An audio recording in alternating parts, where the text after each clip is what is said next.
Welcome everyone. My name is Prerna Gupta, lecturer in computer engineering, Shri KJ Polytechnic, Bharuch. Here we are going to learn about computer maintenance and troubleshooting. This is a subject that is coming in semester 5 in GTU in Diploma in Computer Engineering. So it is a compulsory subject, and we will learn many things in this subject related to computer hardware. So first of all, you can have a look on a teaching scheme and examination scheme. You can have a view. Lectures are 3 hours, practicals 2 hours, both are per week. Then theory marks are in theory marks EAC is of 70 and PA is 30. Similarly, in practical, EAC is 20 and PA is 30. So total it is 150 marks. Now coming to course outcomes. So what is course outcomes? Course outcomes are nothing but it is the outcomes that a student will be able to have or understand, right? So after learning all the units of CNTS, you will be able to identify different parts of computer, classify storage device, describe the working principle and faults of SMPS and other devices, assembling and deassembling of computer system, troubleshooting and repairing of various computer parts and its peripherals. So these are course outcomes. Student will be able to understand and apply all these course objectives into the outcomes. The student will be able to do all these activities. Next, so we will be starting with unit 1, that is inside the PC core components. You can see in the figure there is a system unit, output devices, input devices and mass storage devices. These are the physical devices that are visible to you. You can touch it, you can feel it after touching it. So these are physical devices. Mass storage is used for storing all your data. Output device is to show the output or whatever information you want to display on the screen as well as on paper. Input devices are used for inputting your program or any set of instruction that you want to manipulate with the help of system unit. So basically all these are units of, or you can say core components of a PC. But do you think these are only core components? You have a look on system unit. System unit is combining of number of small core components, and then it is making a system unit. So we will see what are the core components in a system unit. But before want to know what is actually a computer, that we already have studied since I think 5th standard.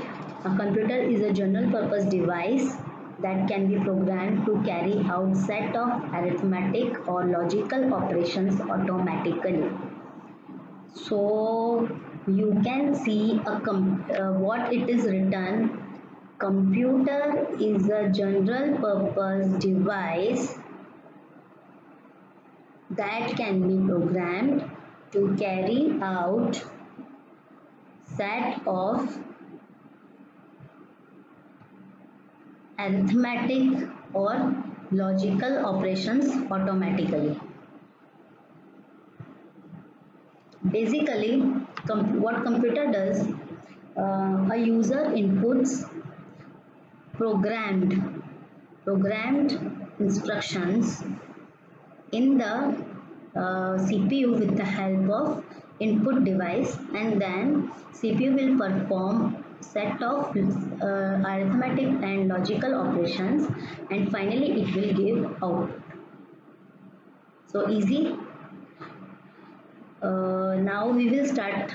We will go for hardware. So I already told the physical components or physical parts which you can see and touch are together called as hardware. Software, instructions or programs stored in hardware, right? Stored hardware means whatever you are storing on hard disk is also a hardware. So instructions or programs stored on hardware is known as software. So software is basically installed on hard disk. Hard disk is in the CPU. Okay, and that set of instruction will tell what to do to other hardware devices. And another thing is instruction manipulation is also taking place. For example, if you are writing some program that is going to convert temperature of Celsius into Fahrenheit, so you are manipulating some kind of data. So that manipulation instructions are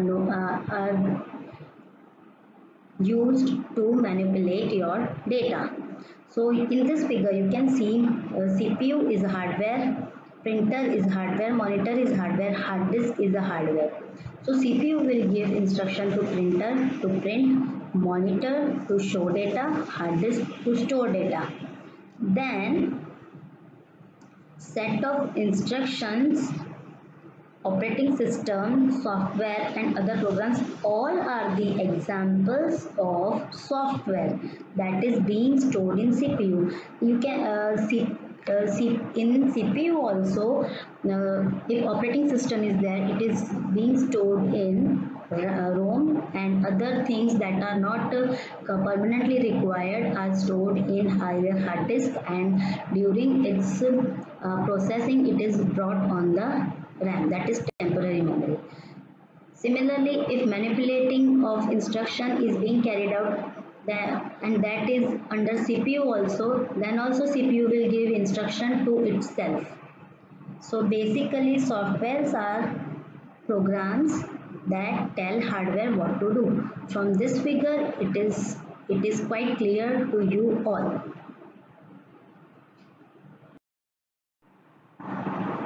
Now, before going to different core components, I am going to make you understand what are generations of computers.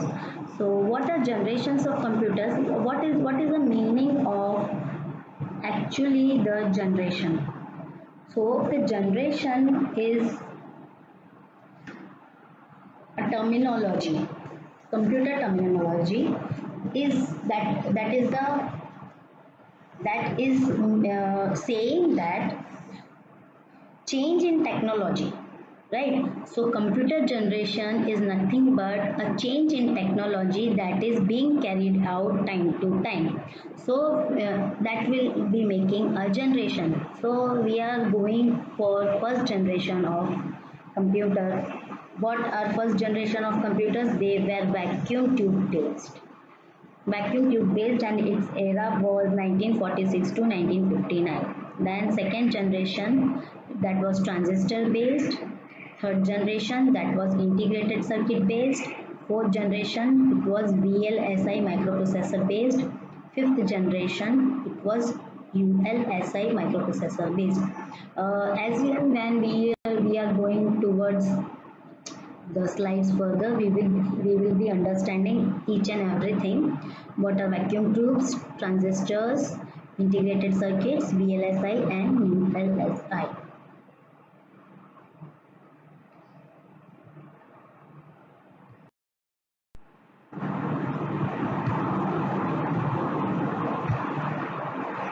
Okay, so we are going to start with first generation computers that were vacuum tubes based. Now first generation computers started with using vacuum tubes as the basic components for memory and circuitry for CPU. These tubes were like electric bulbs. They produced a lot of heat and were prone to frequent fusing during the installation. So therefore, they were very expensive and could be afforded only by very large organization. In these generations, mainly you can see operating system were used only batch processing operating system. Then for storage purpose, they were using punch cards, magnetic tapes, and the language which vacuum tube based computer was able to understand was machine codes and electric wire board language. You can see only machine codes were the only codes used by the computers. So highly skilled people were required to understand these kind of machine codes and understand the electric wired board language, right? So that was, so you can say first generation vacuum tubes based computers were very complicated. It was difficult to understand the language. It was difficult to understand the electric wired board languages. And you can see in this figure, it shows that vacuum tubes were like bulb. They can easily get fuse during installation. So, and also it was producing a lot of heat. Now you can see here the features of vacuum tubes. It was unreliable. Why? Because the main reason was fusing of these vacuum tubes. Then due to this, cost was increasing, so it was ultimately very costly, lot of heat generation. And you can see the computers, it is very huge in size. It is not portable, so that we can shift from one place to another, and it continuously needed air conditioner. So vacuum tubes computer were first generation computers and were very much unreliable and not portable. You can see some of the computers were ENIAC, IDVAC, UNIVAC, IBM 701 and IBM 650. So now we will start with second generation transistor based computers. So second generations were transistor based computer. And you can see the size just decreased. That was a very huge size, but this is somewhat compact size, but not though so much of less small in size, but still compact in size. What it was using a transistor to store data. Before, vacuum tube was used to store data, but in this transistors were used to store data, and it consumed less power compared to first generation computer. Also you can see the operating system which were used are batch processing operating system and multi-programming operating system. These were the only two operating systems that were used on transistor based computers. Now the devices which were used to store the information were magnetic core as primary memory and magnetic tape and magnetic disk as a secondary memory. So these were the storage devices, and the language that was second generation computers were understanding was COBOL and Fortran.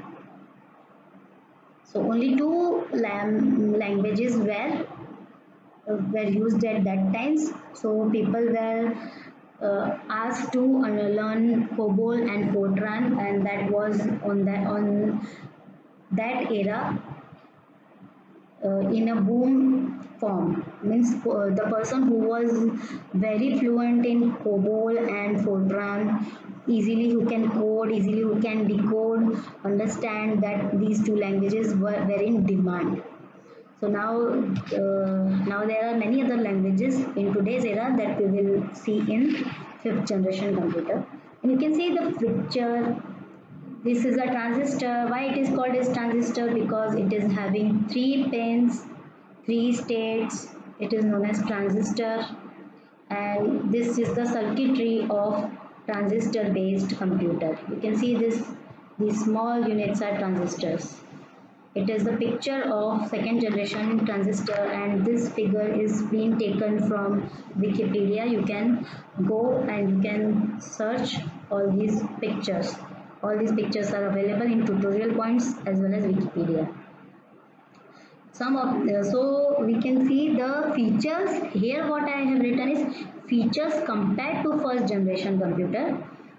Means we are comparing two, vacuum tubes and transistor based, right? So it is reliable compared to first generation, still very costly. Heat generation is less but compact in size compared to first generation. It was fast and also it needed energy. It needed less, means comparatively less power, and it needed AC continuously.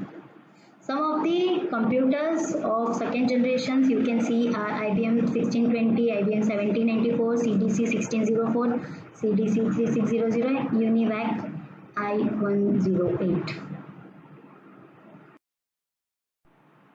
Now you can see the computers of third generations were using integrated circuits in place of transistor, which created a still compact size, means small size. You can see this is an integrated circuit. You can say integrated chip also. The number of resistors, thousands of number of resistors, number of transistors and capacitors, all are stored in this single chip. Not stored, embedded on this single chip, and according the pin are assigned to do the particular work. You can see this integrated circuit was I already told that integrated circuit is having number of transistors, resistors and capacitors. So in that with the including of all these in a single chip, it reduced the size of computers drastically. Means it was small in size, and now you were able to move this machine, right? You can say it would be a portable. From this era, the portability of machine came into existence. Now the operating system which were used are remote processing, time sharing, real-time, multi-programming operating system. The device which were used for storage purpose were transistors and 4-bit logic for storage, and language Fortran 2 to Fortran 4, COBOL, Pascal, BASIC. So now the way generation is changing of the computers, number of programming languages also increased.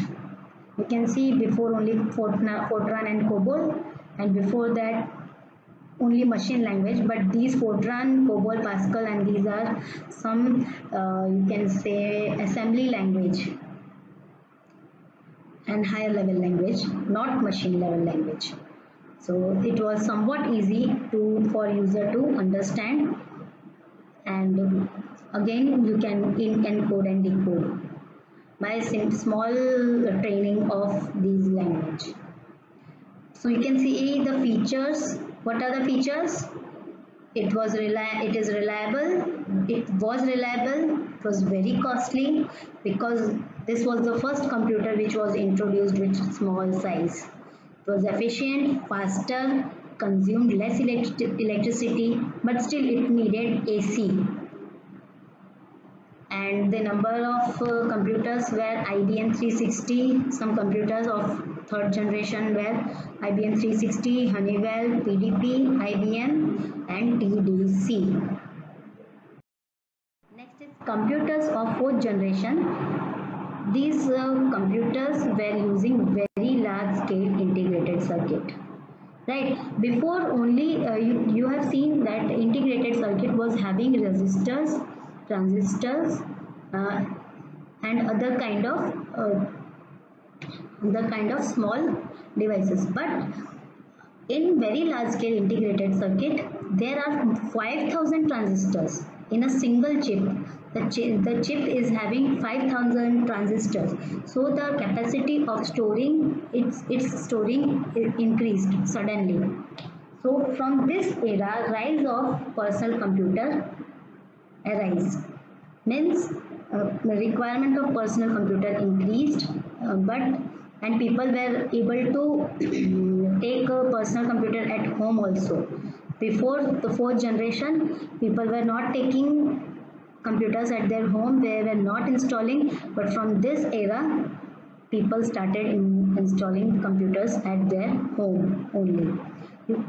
You can see because of 5,000 transistors in a single chip, you can see, you can imagine that the size of the integrated circuit decreased more. Means maybe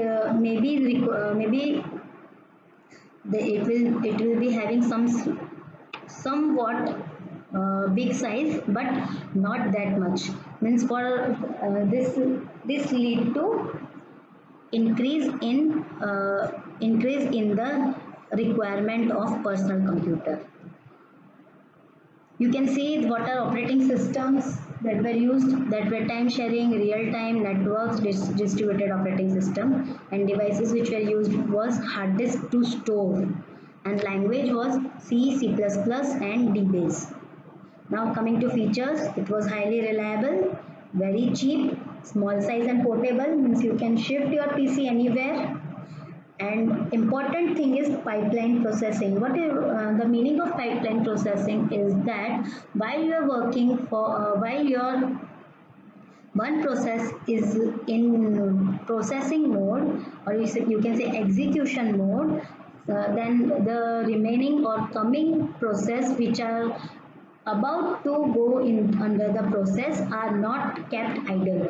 They are under pipeline. Means while first is in first instruction is in fetch stage, second instruction will be in decode, and third one will be in execution. Vice versa, you can say while first instruction is in execution phase because it has completed fetch and decode phase, and the second instruction will be going for decode phase because it has already completed fetch phase, and the third instruction will be in fetch phase. Likewise, your processor will not sit idle and it will complete the process in very short time. So ultimately what happens? The time for processing decreases. That's why pipeline processing was very much important in this era of computers. Now that different computer machines during fourth generation were DEC10, Star 1000, PDP2, Cray 1 and Cray XMP. Cray 1 and Cray XMP were supercomputers. Now coming to fifth generation, in this VLSI technology became ULSI technology, that is ultra large scale integration. Scale integration means before 5,000 transistors were included, now more than 5,000 were possible. You can see 10 million electronic components were there in a single microprocessor chip. Parallel processing hardware was there with artificial intelligence. What are the fields of artificial intelligence? They were robotics, neural networks, gaming, etc. Artificial intelligence is nothing but a device, or you can say machine, which are programmed to show their intelligence or to prove their intelligence for processing the data. The operating systems are time sharing, real time networks, distributed, etc. etc. List goes on. Devices are hard disk, are used to store the data. Before you were able to store only 50 GB or 100 GB data, but in this fifth generation you can store more than 1 TB data in single hard disk. The language which were used in fifth generation were C, C++, Java, .NET, etc. List goes on. You can see the features: parallel processing, and is included. Efficient and faster. Machine is small in size and portable, very cheap and reliable. And some computers are desktop, laptop, notebook, ultrabook. These are the references. Tutorialpoints.com, this I have already included. Second one is I have not included in this, but I just forgot to write. It is Wikipedia, which proved very helpful to me to make the PowerPoint presentation more powerful. Thank you.